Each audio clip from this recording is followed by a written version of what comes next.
radicalmente la vida, porque cuando uno conoce al Señor, la vida cambia. Cuando uno tiene el motor adentro, la vida cambia. Cuando uno adquiere la mirada de la verdadera felicidad, la vida cambia. Ahora vamos a la segunda predicación, que se llama El Camino del Espíritu. Y es aquí donde vamos a hablar principalmente de ese fuego, el fuego del Espíritu. Recordemos que San Juan Bautista, cuando predicaba decía: yo bautizo con agua, pero detrás de mí viene uno que puede más que yo y que bautiza con Espíritu Santo y con fuego. Ese fuego. El fuego tiene un poder transformante y parece que el sentido principal de fuego es ese, es aquello que transforma. Hay muchas transformaciones que trae el fuego. La más cotidiana quizás es la de la comida, aunque ahora ya no vemos tanto fuego porque ahora tenemos freidoras de aire y tenemos microondas y otra cantidad de cosas donde no se ven las llamas. Pero la idea es la misma, es decir, que hay una transformación, la transformación que trae el fuego. La Iglesia Católica tiene un tesoro de enseñanza sobre la transformación que hace el Espíritu, es decir, sobre el camino del Espíritu cuando va guiando a un corazón hacia la santidad. Y en lo que coinciden los grandes maestros de la vida espiritual es que son sobre todo tres transformaciones, y de lo que vamos a hablar en esta predicación son las tres grandes transformaciones que trae el Espíritu. Tres grandes transformaciones. Esas tres grandes transformaciones abren las tres grandes etapas o los tres grandes escalones o las tres edades de la vida interior. Esas tres grandes etapas o escalones corresponden a tres momentos en los que te va llevando el Espíritu, acercándote al misterio de Cristo. Decía nuestro Señor Jesucristo: el discípulo no es como su maestro, pero cuando termine su formación será como su maestro. Con lo cual nos estaba indicando que el propósito de toda vida cristiana es llegar a ser como Cristo.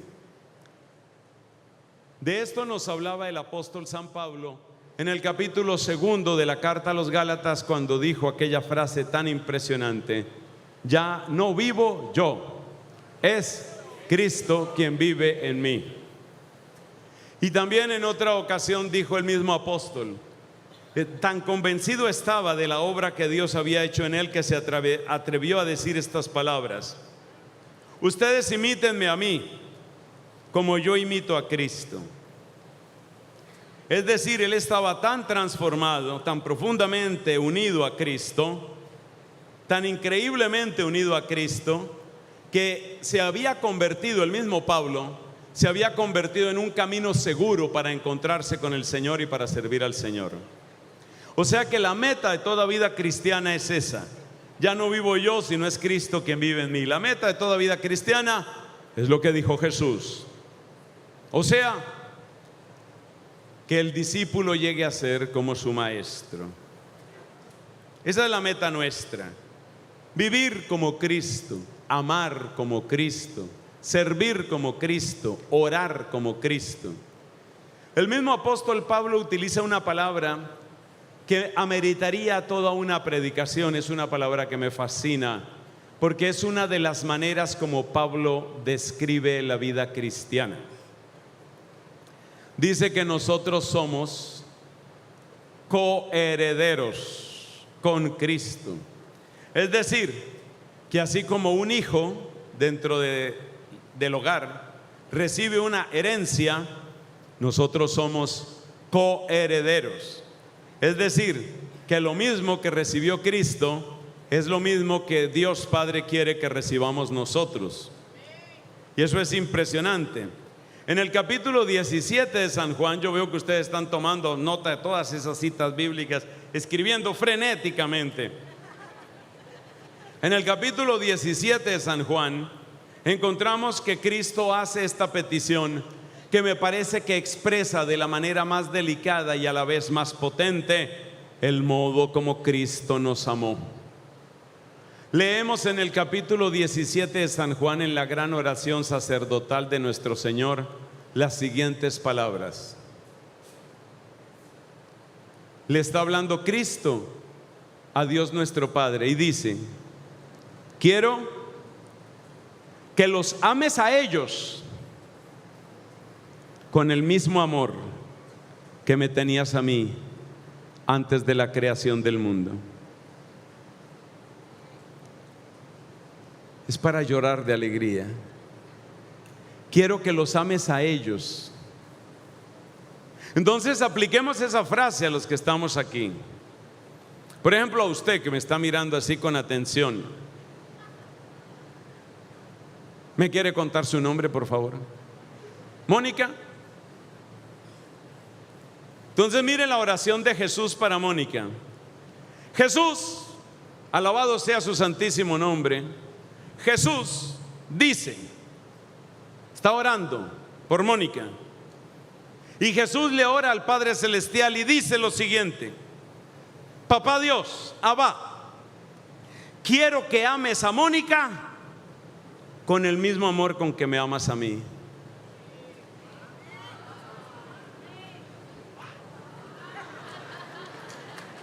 Quiero que ames a Mónica como me amas a mí.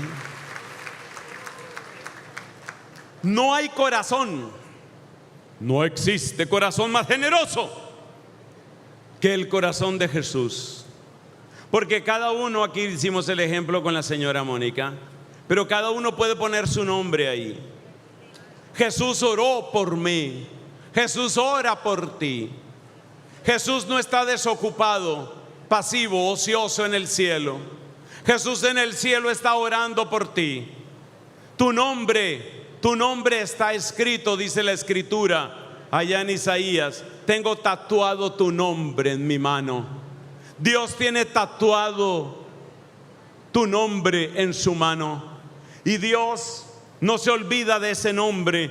Y Dios ora y dice: papá, quiero que ames a Ernesto con el mismo amor con que me amas a mí. Quiero que ames a José Luis con el mismo amor con que me amas a mí. Quiero que ames a María del Carmen con el mismo amor con que me amas a mí. Ese es Jesús. Y eso es lo que San Pablo llama ser coherederos. Y a medida que tú vas experimentando que el Padre Celestial te ama con el mismo amor con el que amó a Jesús, entonces tú vas entrando en una relación que es casi imposible de describir, una relación profundísima con el Padre y con el Hijo.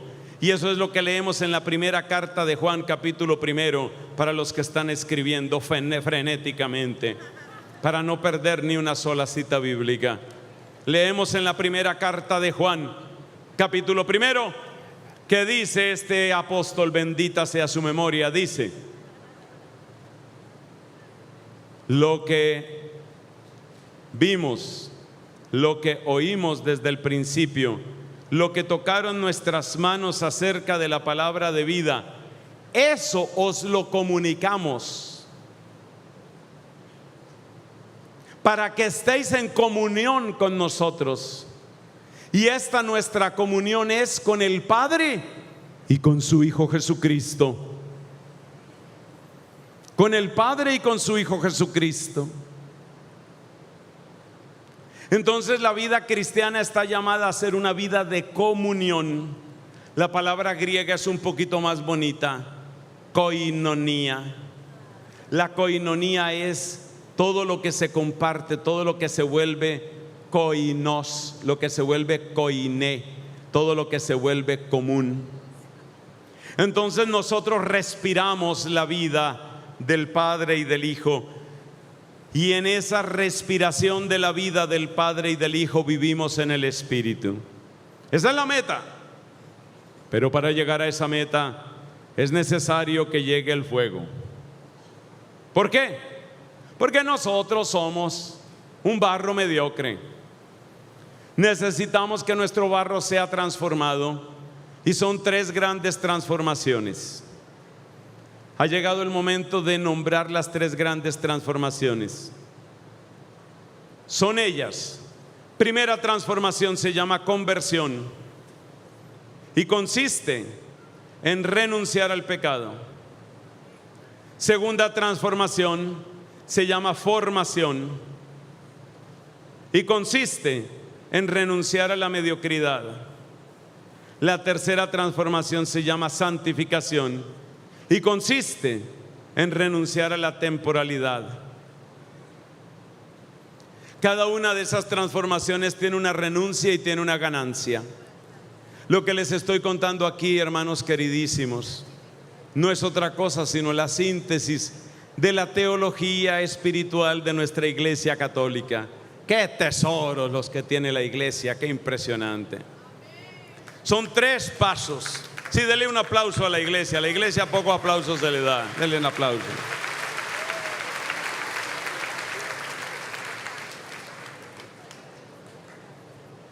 Tres transformaciones: la conversión, la formación y la santificación. Cada una de esas transformaciones, que son hechas por el fuego del Espíritu Santo, cada una de esas transformaciones supone una renuncia. ¿Por qué hay que suponer una renuncia? A ver, te lo digo de esta manera. Tú tienes que renunciar al arroz crudo para tener arroz cocinado. Renuncia se llama lo que tú dejas atrás.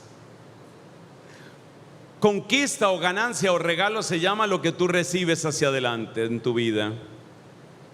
Entonces, las renuncias van unidas a las conquistas. La primera, ¿cuáles son las 3? Son conversión, formación, santificación. Como no oigo a los de atrás, entonces a ver, ahora nos vamos de atrás para adelante. La última es, la de la mitad es, y la primera es. Cada una de esas etapas, cada una de esas transformaciones, que son el caminito del Espíritu, cada una de esas transformaciones tiene una renuncia. En la conversión se da una renuncia al pecado. En la formación se da una renuncia a la mediocridad. Es decir, renunciamos a hacer abortos. Y la tercera, la santificación, es una renuncia a la temporalidad, porque es pura ansia de eternidad. Qué cosa tan linda. Habrá entre ustedes quienes tienen deseos de una vida mística y santa, gloria a Dios. Entonces, cada una de esas etapas tiene su renuncia y tiene su conquista. Entonces hay que ver cuáles son las conquistas, porque yo ya no tengo arroz crudo, ahora tengo arroz cocinado. Ya no tengo carne cruda, ahora tengo un asado delicioso. Entonces, hay conquistas. La primera conquista es algo fantástico, porque es una conquista sobre el poder del pecado, pero tiene un nombre más bonito en la iglesia. Se llama vida en gracia. Ay, qué lindo. Ahora vivo en la gracia de Dios. He dejado atrás el vicio, he dejado atrás las cadenas, he dejado atrás el pecado. Quiero vivir en la gracia de Dios. Eso se llama conversión. Es la base de todo lo demás. La conversión, vivir en la conversión. Hermosísimo, conversión. Entonces, en la conversión, la renuncia al pecado, y la conquista es una vida en gracia. Una vida en la gracia de Dios, que es el comienzo de la amistad con el Señor, que es esa dulce experiencia de una conciencia tranquila, de una certeza, de una seguridad, de vivir en la verdad. La persona que vive en la mentira queda condenada a crear un universo todo el tiempo, un universo que sabe que no tiene sustento, porque cada mentira es el principio de una cadena infinita de mentiras. Y eres tú quien carga esa cadena. Entonces la conversión es renuncia al pecado para conquistar vida en gracia. Atención, la conquista no es una conquista nuestra, es la conquista del que nos ha conquistado. Él nos ha conquistado, Él nos ha ganado y Él es el que da la victoria. Él es el que da la victoria. Entonces es la conquista. Por eso dice el Salmo 100: somos su pueblo y ovejas de su rebaño. Somos suyos, somos suyos. Bueno, segundo, dijimos que había un segundo escalón, una segunda etapa, una segunda edad interior. Todas estas terminologías las leemos en los grandes autores de vida espiritual. Esa segunda etapa es la formación. La formación supone la renuncia a la mediocridad. ¿Qué pasa cuando una persona se convierte? Ya pasó la primera etapa, primer escalón, pero no sube al segundo escalón. Es decir, no adquiere, no sigue un camino de formación. ¿Qué pasa con esa persona? Mira, a esa persona le pasa lo siguiente. Tú imagínate una persona que tiene su casa sucia. Llegó Dios a su casa, es decir, a su corazón. Hay una limpieza de esa casa. Hermoso. Pero como tú bien sabes, esa casa hay que seguirla limpiando. Además, como esa casa estaba repleta de basura, hay que llenarla de orden y de belleza, porque la casa está desocupada. Como lo único que tenía era basura, Cristo Jesús sacó la basura de la casa. Sacó toda esa basura, hedionda basura. ¡Ah, qué asco! Cristo sacó toda esa basura hedionda. ¡Uy, qué feo que haría! ¡Uy, qué cosa horrible! Cristo sacó toda la basura. Pero pasan dos cosas con esa casa. Primero, que como toda casa hay que seguir barriendo y limpiando, si no vuelve y se ensucia. Segundo, hay que hacerla bonita, bella, agradable. Hay que traer, qué sé yo, los muebles, los cuadros, las mesas, las sillas. Hay que traerla, hay que amoblarla. Esa es la formación. Entonces, la conversión es como la primera limpieza. Quedó hermosa esa casa. ¿Eso a qué equivale? La persona hizo una buena confesión. Tenía muchos años de no confesarse. Hizo una buena confesión. Aleluya, muy bien. La casa quedó limpia. Pero acuérdate que la casa hay que seguirla limpiando después. Y acuérdate que la casa está sin muebles. ¿Y por qué tu casa interior necesita muebles? ¿Por qué? Porque es que Cristo quiere vivir contigo. Y Cristo quiere que tú puedas acoger a tus hermanos. Esas son las virtudes y esas son las catequesis. Entonces, en la parte intelectual, la catequesis y la teología, sana doctrina, la catequesis y la teología van dándole muebles a tu casa, porque cada vez vas conociendo más y cada vez tienes más donde recibir. Ahora vamos a explicar otra cosa sobre eso que es muy bonito. Entonces, la catequesis y la teología son la formación de tu inteligencia. Pero todavía más importante que la formación de la inteligencia es la formación de la voluntad. Y la formación de la voluntad sucede a través de las 3 virtudes teologales: fe, esperanza y caridad. Y a través de las 4 virtudes humanas principales, es decir, prudencia, justicia, fortaleza y templanza. No veo que la gente esté escribiendo frenéticamente. Repito las virtudes: 3 teologales, fe, esperanza y caridad. 4 virtudes humanas, que son prudencia, justicia, fortaleza y templanza. Todo este tema lo puedes estudiar en el Catecismo de San Juan Pablo II. Las virtudes, la vida moral. Eso te saca de la mediocridad. Cultiva la prudencia, cultiva la justicia, cultiva la fortaleza, cultiva la templanza. Así estás saliendo de la mediocridad y así estás conquistando. Ya vamos a ver qué es lo que estás conquistando. Entonces, la formación tiene como 2 caminos: la formación de la inteligencia y la formación de la voluntad.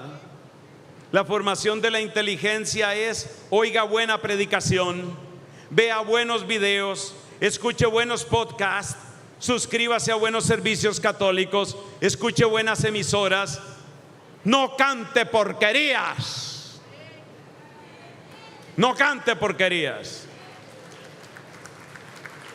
Lo repito, no cante porquerías. No más, no más. No más porquerías en las casas de los católicos, no más. Si usted ve que la letra de lo que usted está oyendo es una letra de basurero y de estiércol, no oiga eso. ¿No ve que le limpiaron la casa? A Cristo le costó sangre limpiar la casa. No oiga porquerías. Ah, no, que yo oigo por el ritmo. Entonces, si entra un cerdo que se mueve bien a su casa, ¿lo deja entrar o qué? Necesitamos formarnos para salir de la mediocridad. Formarse es formar la inteligencia y formar la voluntad. ¿Cómo se forma la inteligencia? Con catequesis y sana doctrina. ¿Dónde está la catequesis y la sana doctrina? Buenas predicaciones, buenos libros, buenos videos, buenas emisoras, buenas amistades, buenos grupos de oración. Eso es formar la inteligencia.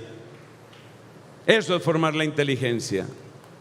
Algunos de ustedes han tenido la gentileza, que me alegra mucho, de suscribirse a un servicio de predicación que yo tengo en YouTube. Mi canal en YouTube, que valga la propaganda y me disculpan, se llama Fray Nelson, así en una sola palabra.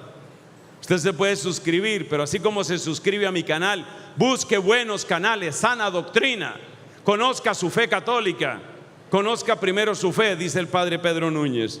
Conozca primero su fe, conozca su fe, fórmese. Esos son muebles para su casa. Ya le voy a explicar por qué eso es tan bonito. Pero esa es solo la parte intelectual. Hay otra parte que es la parte de la voluntad. Y la voluntad se forma con las virtudes. Hay que cultivar las virtudes, la práctica de las virtudes. Fe, esperanza, caridad son las teologales. Prudencia, justicia, fortaleza, templanza. Templanza es como decir autodominio, dominio de sí mismo, que no le ganen a uno los placeres de la comodidad, los placeres de la comida, los placeres del sexo. Autodominio, fortaleza. La fortaleza implica perseverancia, iniciativa, constancia. Justicia, dándole en primer lugar la gloria a Dios y siendo justos con todos. Prudencia, pensando antes de hablar y antes de obrar. Esa es la formación. ¿Para vencer qué? Para vencer la mediocridad. ¿Y qué se conquista? ¿Qué es lo que se conquista en ese segundo paso? Bueno, ya usted se da cuenta que el segundo paso es bien largo, porque la formación prácticamente es tarea de toda la vida. ¿Qué se conquista? Usted sale de la mediocridad ¿Y qué conquista con eso? Pues esa es una vida recta. Usted tiene una vida recta. Usted lleva una vida de discípulo. Pero hay otro aspecto bien bonito que es lo de los muebles. Cuando usted está formado, porque se ha formado en la sana doctrina y porque ha cultivado las virtudes, usted puede acoger a otras personas. Por ejemplo, usted tiene una amiga que está muy confundida. Su amiga está muy confundida porque resulta que la mamita de su amiga es una persona que tiene una enfermedad terminal y entonces está pensando en practicarse la eutanasia. La mamá de su amiga querida quiere eutanasiarse. Y como la eutanasia sigue avanzando en nuestro continente, actualmente el país que tiene la peor ley de eutanasia es Colombia, para vergüenza mía. En todo el continente la peor ley de eutanasia es la que tiene mi país, Colombia. Eso es una vergüenza. Mi país tiene cosas bonitas, pero vergüenza es la ley de eutanasia que tiene Colombia. Entonces su amiga quiere eutanasiarse. Usted entiende que su amiga está sufriendo mucho viendo la decisión que quiere tomar la mamita de ella. Usted quisiera aconsejarle algo, pero al mismo tiempo usted sabe el dolor tan terrible que está padeciendo esa señora. Usted se vuelve un lío pensando en todos los dolores que tiene esa señora, lo que está sufriendo su amiga. Usted no sabe qué aconsejar. Ahí es donde hace falta formación. El católico formado ha estudiado ese tema. El católico formado conoce los temas de actualidad. El católico formado sabe que efectivamente hay mucho dolor, pero que la respuesta al dolor no es matar al que sufre. Católico formado. Entonces, cuando llega tu amiga desesperada porque la mamá ya se quiere eutanasiar, cuando tu amiga llega con esas ideas, como tú tienes tu cabecita amoblada, como tú tienes muebles, tú sabes acomodar el dolor de tu amiga, recibirla, acogerla, que ella se sienta acogida, recibida, pero que no vaya a aconsejarle una locura a esa señora, porque tienes muebles en tu cabeza. El que no tiene formación no sabe aconsejar. Y el dolor grande que tengo yo como sacerdote es que la mayor parte de los crímenes los comete la gente mal aconsejada. Por ejemplo, ¿cómo? Por ejemplo, otra amiga. ¿Qué hago, amiga? ¿Qué hago? ¿Qué te pasa? Tú ya sabes. Pues, ¿será lo que estoy pensando? Sí. Ay, pero ¿cómo así? ¿Y qué vas a hacer? No, yo no estoy para ser mamá ahora. La mayor parte de los abortos pasaron por un filtro que se llama una amiga. Y esa amiga no supo aconsejar porque no estaba formada. Entonces no dio el consejo que era. Entonces se convirtió en cómplice. No estaba formada. Solo la formación nos saca de la mediocridad. Tener una experiencia de conversión y no tener formación no te saca de la mediocridad. De la mediocridad solamente se sale con formación. Te doy otro ejemplo que tiene que ver con el camino de las virtudes. Mira lo que sucede también.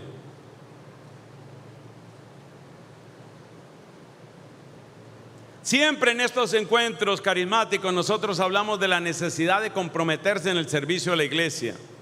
Y es posible que tú sales de aquí con el poder y el fuego del Espíritu Santo y tú sales con una gran alegría pensando, sí, hay que servir. Y tú te vas para tu parroquia y resulta que en tu parroquia tú quieres servir, y eso me parece extraordinario. Quieres servir en tu parroquia, pero resulta que en tu parroquia hay gente que te saca la paciencia, hay gente que te cae mal, hay gente que es imprudente, hay gente que te cansa. ¿Cómo hace uno para no dejarse vencer por el cansancio? No me refiero al cansancio físico, sino a ese cansancio, ese fastidio que producen algunas personas porque son demasiado egoístas, demasiado vanidosas, demasiado impositivas. Entonces tú fuiste a ayudar allá a tu parroquia. Voy a ayudar aquí a mi parroquia. Y tú llegaste allá a ayudar a tu parroquia y te encontraste con que un compañero, una compañera del grupo de lectores, del grupo de liturgia, el grupo de catequesis, es una persona vanidosa o es una persona fastidiosa para ti. Y entonces tú llegas allá y te fastidias de eso y dices, no, mejor no ayudo en mi parroquia. ¿Qué le faltó a esa persona? Le faltó formación. ¿Formación en qué? Concretamente en la fortaleza. Si a ti te derriba una mala cara, un problema que tuviste con una compañera en la parroquia, si eso derriba tus ganas de colaborar con la iglesia, fue que te faltó fortaleza. Muchos grupos de oración han sido motivo de escándalo. ¿Por qué? Porque faltó templanza, faltó autodominio. A veces en nosotros los sacerdotes, a veces en otras personas. Una situación escandalosa, un problema de abuso, una impureza que cometió alguien, y eso produjo un gran escándalo. El grupo prácticamente se disolvió. ¿Qué faltó ahí? Virtud. ¿Cuál virtud? Templanza, autodominio. Entonces, si nosotros nos quedamos sin virtudes, si no cultivamos las virtudes, estamos cultivando mediocridad, y la mediocridad no va muy lejos. La mayor parte de la artritis que padece la Iglesia Católica tiene un nombre: mediocridad. Y la mayor parte de la mediocridad que tiene nuestra Iglesia Católica proviene de la falta de formación en la sana doctrina y de cultivo de las virtudes. Y las virtudes son todas. Hace poco me comentaba una amiga lo que le está sucediendo en su parroquia, por allá en otro país. Me decía esta amiga: hay 3 ministerios de música, pero hay una persona de esas señoras que se vuelven párrocas. Hay una párroca que maneja los 3 grupos y quiere que solamente su familia sea la que esté ahí cantando, brillando, apareciendo, mostrándose. Su familia. Por supuesto, ese es un pecado contra la justicia. Entonces, ¿qué pasa? Que esta señora antipática que se cree dueña de la parroquia y que se cree dueña de los grupos, está alejando a los demás, está deteniendo la evangelización, está haciendo un daño terrible por falta de cultivo de las virtudes. Solo el cultivo de las virtudes nos sacará de la mediocridad, pero el cultivo de las virtudes es un camino muy largo. Entonces, ¿qué es lo que nos da la segunda etapa? La segunda etapa, que es la formación de la inteligencia y formación de la voluntad. ¿Qué es lo que nos da? Lo que nos da es una vida recta. Y una vida recta es la vida que apunta hacia Él. Cuando yo, como sacerdote, lo defraudo a usted por mi pecado, yo me convertí en un camino torcido que lo aleja a usted de Cristo. Esa es la gravedad del pecado de nosotros los sacerdotes. Pero lo mismo vale para usted. Si usted ha tenido un proceso de conversión y usted no lleva una vida recta hacia Cristo, ¿qué va a pasar? Que la gente, en vez de ir hacia Cristo, se pierde, se tuerce. Entonces, volvamos. El camino del Espíritu tiene 3 grandes etapas: conversión, formación, santificación. La conversión es conversión del pecado, es victoria sobre el pecado y es la conquista que Cristo logró para mí de una vida en gracia. La formación es formación de la inteligencia, conociendo mi fe, valorándola, aprendiéndola para no dejarme confundir. Y es formación de la voluntad, tanto las virtudes teologales como las virtudes humanas. Ya eso me dio una vida recta. Lo primero, me dio una vida en gracia. Lo segundo, me dio una vida recta. Lo tercero es perder la temporalidad. Esa suena muy abstracta, suena muy rara. ¿Qué es perder la temporalidad? Es enamorarse de la vida eterna. Es entender que mi casa no está aquí. Es entender que soy llamado a otro lugar, que mi pasaporte definitivo no dice Francia, ni Brasil, ni Colombia, ni Bolivia, ni México, ni Japón. Mi pasaporte definitivo dice eternidad, dice cielo. El llamado a la santificación, que es el llamado profundísimo del Espíritu Santo. El llamado a la santificación es el llamado a la suprema libertad.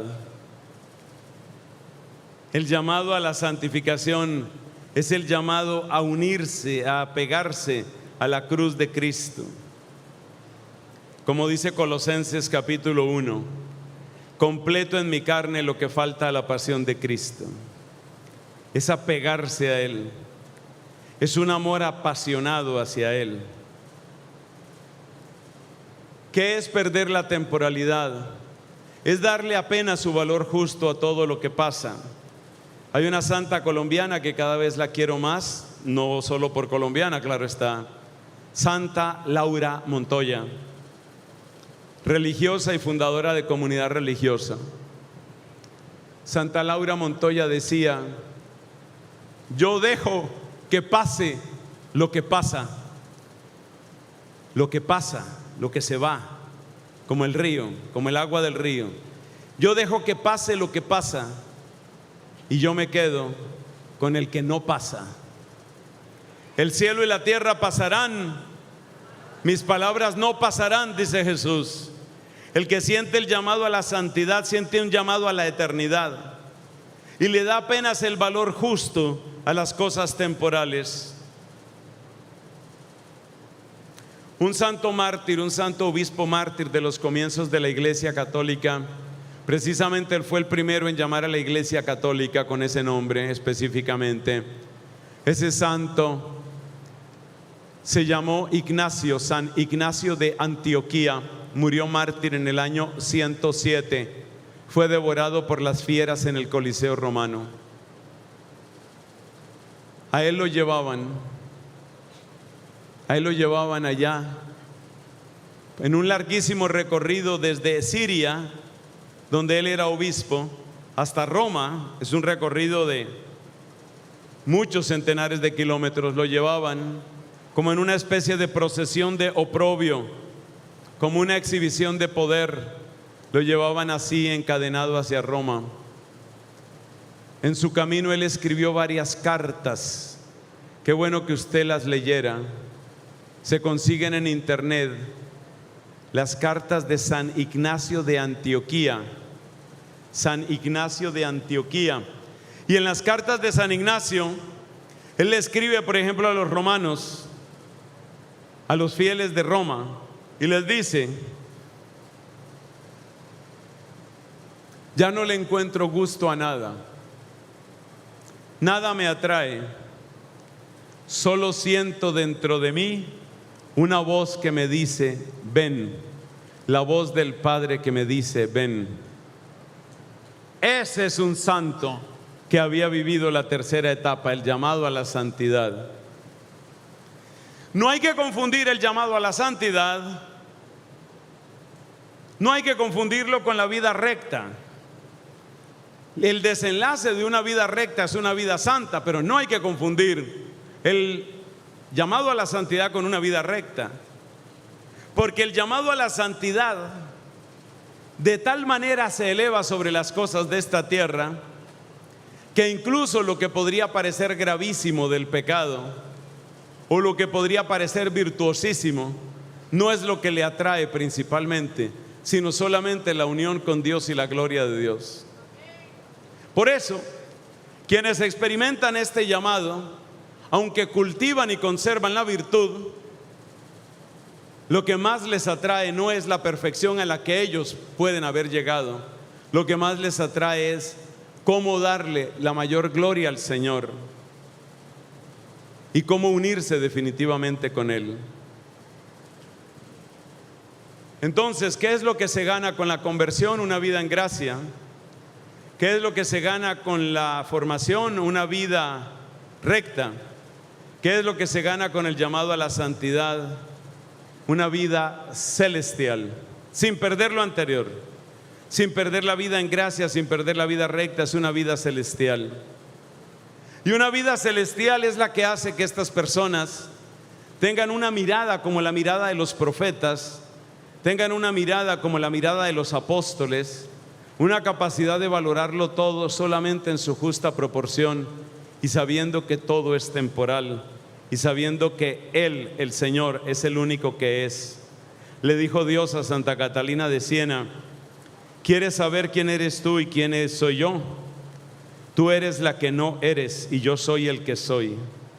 El que siente el llamado a la santidad siente que solo Dios es y siente un amor apasionado, una especie de desprecio que no significa que no conozca el valor de las cosas, sino una especie de desprecio hacia las cosas temporales por un exceso de amor, por un apego hacia las cosas eternas.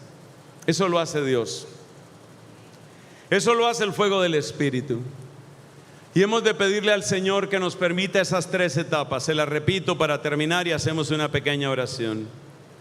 La primera etapa se llama conversión, la segunda se llama formación, la tercera se llama santificación.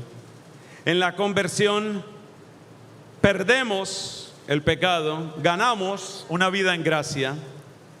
En la formación perdemos la mediocridad y ganamos una vida recta. En la santificación perdemos la temporalidad y ganamos una vida celestial. Esa vida celestial algunos de ustedes la han conocido. Yo creo que ustedes han conocido gente que tenía esa característica y es impresionante conocer viva a una persona que tiene esto. Yo no voy a acelerarme frente a la posición de la iglesia, pero ustedes saben que desde hace años he escuchado unos testimonios bellísimos de la gente que conoció al Padre Cris aquí en la mansión, y sobre todo en las etapas finales de su vida, la manera como él obraba, vivía, oraba, aconsejaba, daba la impresión, según me han dicho varias personas, era una persona que ya vivía más allá que acá. Ese es el llamado a la santidad. Yo no quiero anticiparme a lo que diga la iglesia sobre si este hombre era o no era un santo. Eso no me toca decirlo a mí.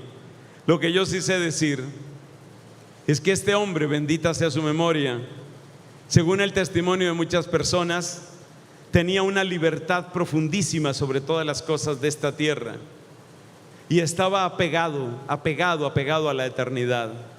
Yo alcancé a conocerlo cuando vine hace 20 y tantos años, vine por primera vez a estos encuentros de la mansión y yo alcancé a conocerlo. Y por supuesto también al padre Daniel, que murió muchos años después o varios años después. Esos seres humanos existen. Esos seres humanos que han vivido el llamado a la conversión, el llamado a la formación y el llamado a la santidad. Esos seres humanos existen. Esos seres humanos son la creación, la obra maestra del Espíritu Santo. Y ese ser humano también puede ser tú. También puede ser tú. Pongámonos de pie, por favor.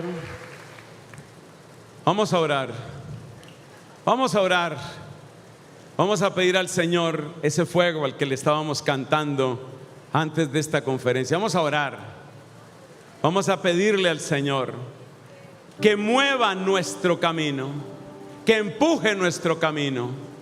Como decía San Pablo en la carta a los Filipenses, sea cual sea el punto al que hayamos llegado, adelante, adelante, más allá, más allá.